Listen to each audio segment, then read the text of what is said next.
High friends, नमस्ते। Mums magic फुडमा यहाँहरूलाई स्वागत छ। यदि हजुरहरूले हाम्रो च्यानललाई सब्सक्राइब गर्नुभएको छैन भने प्लिज सब्सक्राइब गरिदिनु होला र नयाँ नयाँ रेसिपीको नोटिफिकेसन पाउनको लागि यो बेल आइकनलाई पनि प्रेस गरिदिनु होला।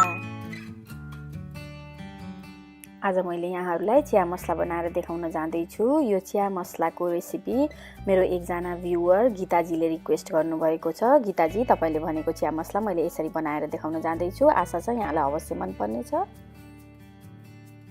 यो चिया मसला बनाउनको लागि एकदमै सजिलो छ र मैले यहाँ चिया मसला बनाउनको लागि सुरु गर्न लागेँ। यसको लागि मैले 1 ठुलो चम्चा जति दालचिनी, 1 ठुलो चम्चा जति कालो मरिच, 1 ठुलो चम्चा सुकमेल, 1 ठुलो चम्चा ल्वाङ र 2टा ठुलो खाले इलाइची राखेँ।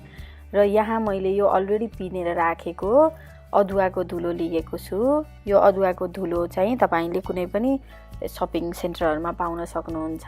तपाईसँग फ्रेश छ भने सुकेको फ्रेशलाई आफै घरमा पिसे पनि हुन्छ। मैले चाहिँ नपाएको हुनाले मैले यो पाउडर यसरी लिएँ र यहाँ मैले यो सबैलाई एक्सेप्ट अदुवाको पाउडरलाई छोडेर मैले यिनीहरू सबै अरु मसलाहरूलाई यहाँ हल्का रोस्ट गर्न जाँदैछु।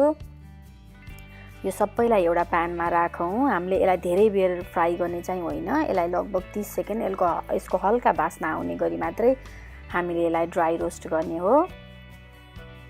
र यसरी यसलाई एकैछिन लगभग 30 सेकेन्ड जतिमा नै यो एकदमै तातिहाल्छ र यसरी अलिअलि यसले बास्ना पनि छोड्न थालिसक्यो। मैले यसलाई बन्द गरिदिएँ र यो सेलाइसकेपछि मात्रै मैले यो ग्राइन्डरमा राखेर यसलाई पिस्न जाँदैछु। तातोमा नपिस्नु होला, तातोमा पिस्यो भने ग्राइन्डर बिग्रिन्छ र यो सेलाइसकेपछि मैले यसलाई यतिको पाउडर बनाएर पिन्छु। सुरुमा मैले यतिको दरदराउँदोमा आधा बन्द गरेको छु र मैले अघि नै छुट्याएर राखेको अदुवाको धुलोलाई यहाँ मिक्स गर्न जाँदैछु। यो अदुवाको धुलो मिक्स गरिसकेपछि चाहिँ हामीले यसलाई मसिनो एकदम पाउडर जस्तो बनाएर पिन्ने र यो पिनेर यो चिया मसला रेडी पनि भइसक्यो। तपाईले पनि यसरी नै बनाउनु होला र सेतो चिया या दूध राखेर दूध नराखेर जस्तो चिया बनाउँदा पनि यो मसला राख्दा चिया एकदमै मिठो हुन्छ। तपाईले पनि यसरी नै बनाउनु होला र इन्जोय गर्नु होला र हाम्रो च्यानललाई सधैँभरि यसरी नै माया गरिदिनु होला। Thank you for watching.